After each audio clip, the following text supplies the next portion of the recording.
नमस्कार दोस्तों, स्वागत है आपका हमारे चैनल पर। पता नहीं किस मनहूस घड़ी में मैंने अपने मानव की शादी करवाई थी। जो ऐसी बहू मिली, सारे घर का सुख चैन छीन कर बैठ गई। विद्या जी अपनी बहू दामिनी के बारे में बात करते हुए बोली, अरे छोड़ो, कहाँ नाम ले लिया तुमने उसका अभी, फिर तबीयत बिगड़ जाएगी तुम्हारी। चलो तुम तो दवाई लेकर आराम करो। अरे कहाँ आराम है मेरी किस्मत में। सोचा था बहू आएगी तो पूरा घर संभाल लेगी, लेकिन अब तो।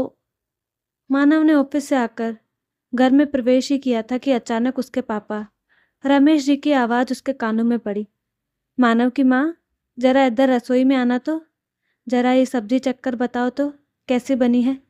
ये सुनकर उसके पैर अपने आप ही दरवाजे पर ठिठक गए। तभी मम्मी विद्या जी की भी आवाज़ आई, अरे कैसे क्या बनी होगी, हमेशा की तरह लाजवाब ही होगी। सब्जी बनाना तो कोई तुमसे सीखे। मम्मी की आवाज़ सुनकर उसके पैर अपने आप ही रसोई की तरफ चल दिए। जाकर देखा तो मम्मी पापा दोनों ने मिलकर रसोई की कमान संभाल रखी थी। ये देखकर मानव ने कहा, पापा आप रसोई में? सुनकर पापा ने कहा, हाँ, तेरी मम्मी का सुबह से सिर दर्द हो रहा था तो सोचा कि इसकी मदद ही करा दूँ, काम जल्दी हो जाएगा।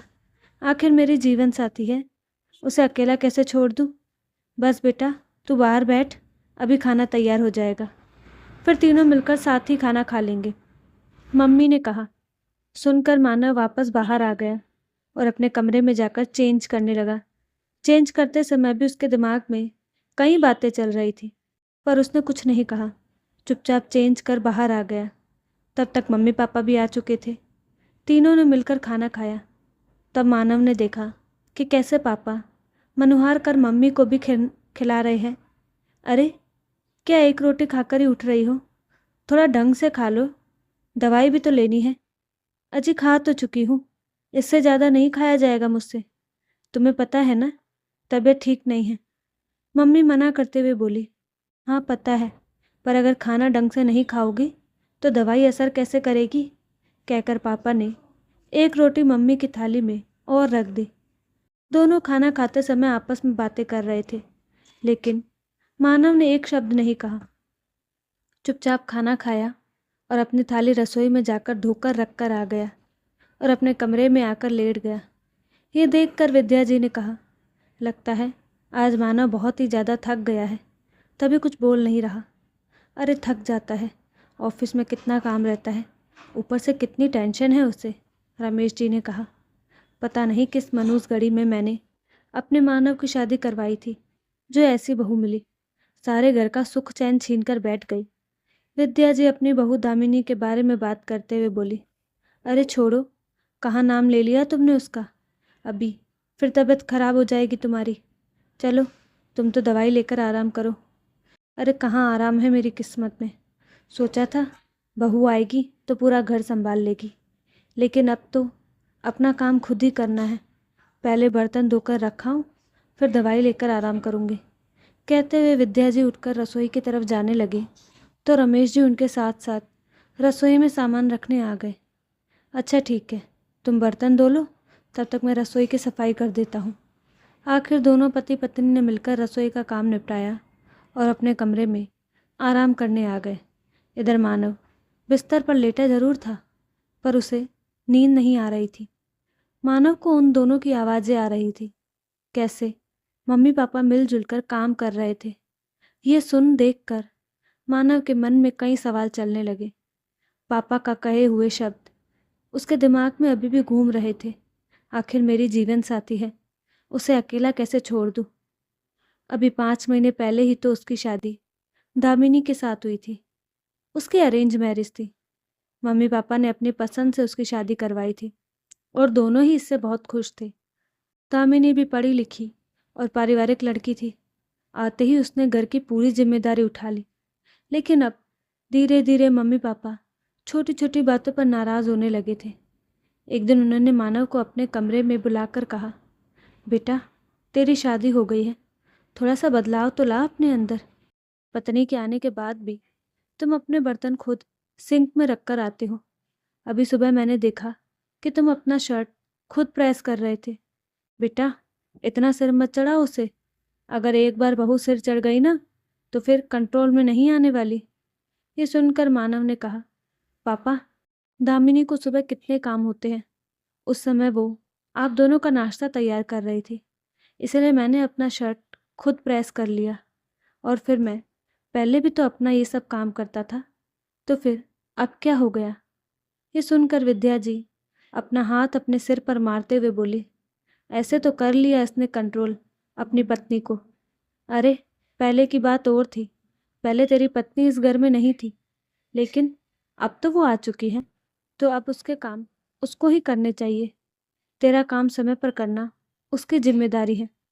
आखिर विद्या जी की बात सुनकर मानव कुछ नहीं बोला, लेकिन हाँ, दूसरे दिन से उसने अपने हर काम के लिए दामिनी को आवाज़ देना शुरू कर दिया, जिसे देखकर मम्मी पापा आपस में खुश थे। हालांकि दामिनी को यह बदलाव अजीब लगा था, पर उसने कुछ नहीं कहा। पर फिर भी मम्मी पापा दामिनी की छोटी छोटी बातों को पकड़ते थे। अब तो ये आलम हो गया था कि कई बार मानव दामिनी को डांट भी देता था, लेकिन उस दिन दामिनी की तबीयत ज़्यादा खराब थी। रात भर वो चैन से सो भी नहीं पाई थी, इस कारण वो दवाई लेकर सोई थी। जैसे तैसे उसे सुबह 3 बजे के आसपास नींद आई थी, तो उसकी सुबह नींद नहीं खुली। उस दिन जब विद्या जी की नींद खुली तो मानव ही रसोई में सुबह का नाश्ता तैयार कर रहा था। उसे रसोई में देखकर वो हैरान रह गई। विद्या जी को देखते ही मानव बोला, अरे मम्मी, आप उठ गई? चलो अच्छा है, मैं चाय बना लेता हूँ, फिर हम लोग साथ में ही चाय पियेंगे। तू रसोई में क्या कर रहा है? विद्या जी ने पूछा।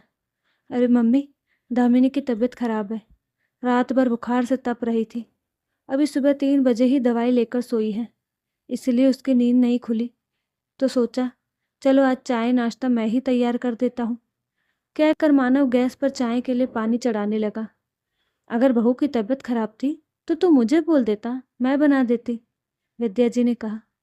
अरे मम्मी, तो क्या हो गया, आप तो बैठो, मैं चाय लेकर आता हूँ, कहकर मानव ने विद्या जी को रसोई से बाहर भेज दिया। ये देखकर विद्या जी ज़्यादा नाराज हो गए। इतनी क्या तबीयत खराब हो रही थी बहू की, जो उठकर खुद चाय भी नहीं बना सकी, पति को ही लगा दिया रसोई में काम पर। इधर जब रमेश जी ने देखा कि मानव चाय बनाकर लेकर आया है, बस इसी बात को लेकर उन्होंने हंगामा कर दिया। उस समय तो जैसे तैसे मानव उन्हें समझाकर ऑफिस रवाना हुआ था, लेकिन शाम तक जब आया तो देखा दामिनी के मम्मी पापा भी घर पर मौजूद थे। बात ज़रूरत से ज़्यादा बिगड़ चुकी थी। मानव के मम्मी पापा समझने का नाम ही नहीं ले रहे थे। इधर दामिनी की तबीयत खराब थी। ये देखकर उसके मम्मी पापा उसे अपने साथ ही ले गए, लेकिन अब मम्मी पापा उसे लाने के पक्ष में नहीं थे। उनका कहना था कि बहू के माता पिता उसे समझाने की जगह उसे अपने साथ लेकर चले गए, तो जिस तरह लेकर गए थे उसी तरह खुद ही छोड़कर जाए। बस बात इसी तरह बिगड़ती जा रही थी। बाहर गिलास गिरने की आवाज़ से मानव की तंद्रा टूटी। उसने उठकर देखा तो पापा पानी का गिलास लेकर जा रहे थे। मानव को देखते ही बोले, अरे बेटा, कुछ नहीं हुआ, वो तेरी मम्मी को दवाई देने के लिए पानी का गिलास लेकर जा रहा था, अंधेरा था इसलिए टकरा गया, कोई बात नहीं, मैं ये उठा लूँगा, तू जा आराम कर। सुनकर मानव कमरे में आ गया। दूसरे दिन वो ऑफिस से काफ़ी देर बाद घर आया। जब घर आया तो दामिनी उसके साथ थी। ये देखकर मम्मी पापा दोनों गुस्सा हो गए। कुछ कहने ही वाले थे कि इतने में मानव बोला, पापा, ये मेरी जीवन साथी है, मैं इसे अकेला कैसे छोड़ दूँ। कल जब मम्मी की तबीयत खराब थी तो पानी का गिलास तक आप पकड़ा रहे थे, खाना बनाने में मदद आप करवा रहे थे, और जब मेरी पत्नी की तबीयत खराब हुई तो मैं उसकी मदद नहीं कर सकता। भला ये दोगला व्यवहार क्यों? मानव के सवाल से दोनों चुप हो गए। हालांकि मानव उन दोनों की मर्जी के खिलाफ दामिनी को लेकर आया था, इसलिए दोनों नाराज थे, पर मानव ने सब कुछ समय पर डाल दिया, ये सोचकर कि समय के साथ सब कुछ ठीक हो जाएगा। उसने छोटी मोटी बातों को इग्नोर करना शुरू कर दिया। जब मानव ने ही कोई प्रतिक्रिया नहीं दी तो अपने आप ही मम्मी पापा भी चुप हो गए। तो दोस्तों, आपको कहानी कैसे लगी अपनी रेकमेंड बॉक्स में ज़रूर दें, और साथ ही हमारे चैनल को लाइक शेयर सब्सक्राइब करना ना भूलें। धन्यवाद।